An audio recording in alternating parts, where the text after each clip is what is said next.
Hindi na talaga ako magkapatukso mga kabisi sa mga mabumulang toner. At yung sunscreen na 90 plus SPF, ayoko na yun silang dalawa mga kabisi kasi yun ang ginagamit ko. Kasi natukso ako mga kabisi kasi alam ba naman ninyo napakamura yung gumulang toner. At napakaganda daw talaga kaya nagtry ako. Ay, hindi na kasi ako gumagamit ng aking melasma-set mga kabisi. Maganda na kasi ang mukha ko. Kaya tuloy mga kabisi, Diyos ko day, naitim tuloy ang aking mukha. Buti na lang, nabantayan ng asawa ko si Turkong Bisaya. Ang sabi ba naman ni Turko, anong nangyari sa mukha mo? Bakit umiitim? Imagine, 5 days lang akong gumamit. Kaya ayan, babalik tayo sa ating skin rehab aloe vera. Si aloe vera lang kasi mga kabisi ang may kakayahan. Pabalikin ang mukha natin sa dati. Yung hindi pa tayo nasusunog sa mga chemicals. Ang aking anti-melasma mga kabisi, pagka maliligo ako ng dagat, hindi yan umiitim ang aking mukha. Yung nakagamit ako ng isang sunblock na 90 plus mga kabisi, ay Diyos ko day, umiitim ang aking mukha mga kabisi. Ay pinagsabihan ba naman ako ng mga kasama ko, bakit umiitim mukha mo? Pangalawang beses lang ako naglagay mga kabisi, pag galing sa bahay, pagdating doon, at pag ahon ko mga kabisi, sabi nila umiitim na daw mukha ko. Diyos ko day, nagpayong ako naligo mga kabisi. Kaya iba talaga ang dating ng aloe vera natin. Itong aloe vera ang kinuskus ko diyan sa mukha ko mga kabisi, ay napakaganda yan. Kaya sa mga nakapanood dito na nasusunog ang mukha, maraming mga melasma na ingingitim dahil sa paiba't ibang mga red job na ginamit at hindi nahiyang sa kanilang may skin at hindi tama ang paggamit ng red job. Eto mga kabisi, sundan ninyo itong aking video. Ito lang, aloe vera lang talaga ang kailangan natin gawin mga kabisi. Dapat enhance lang natin sa whitening serum. Lagyan natin yung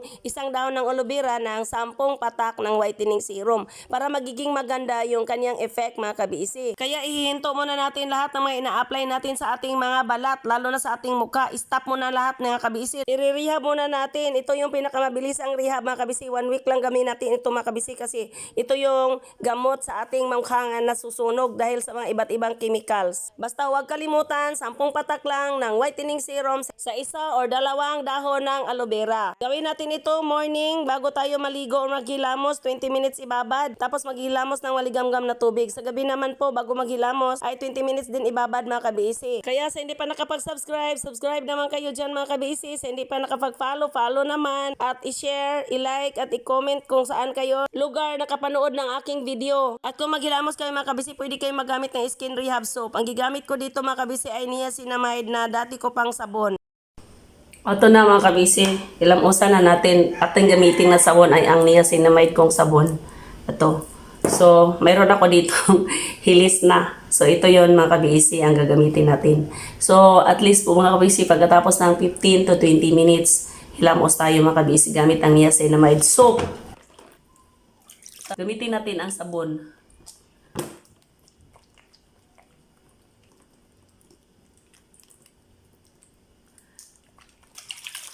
Oh.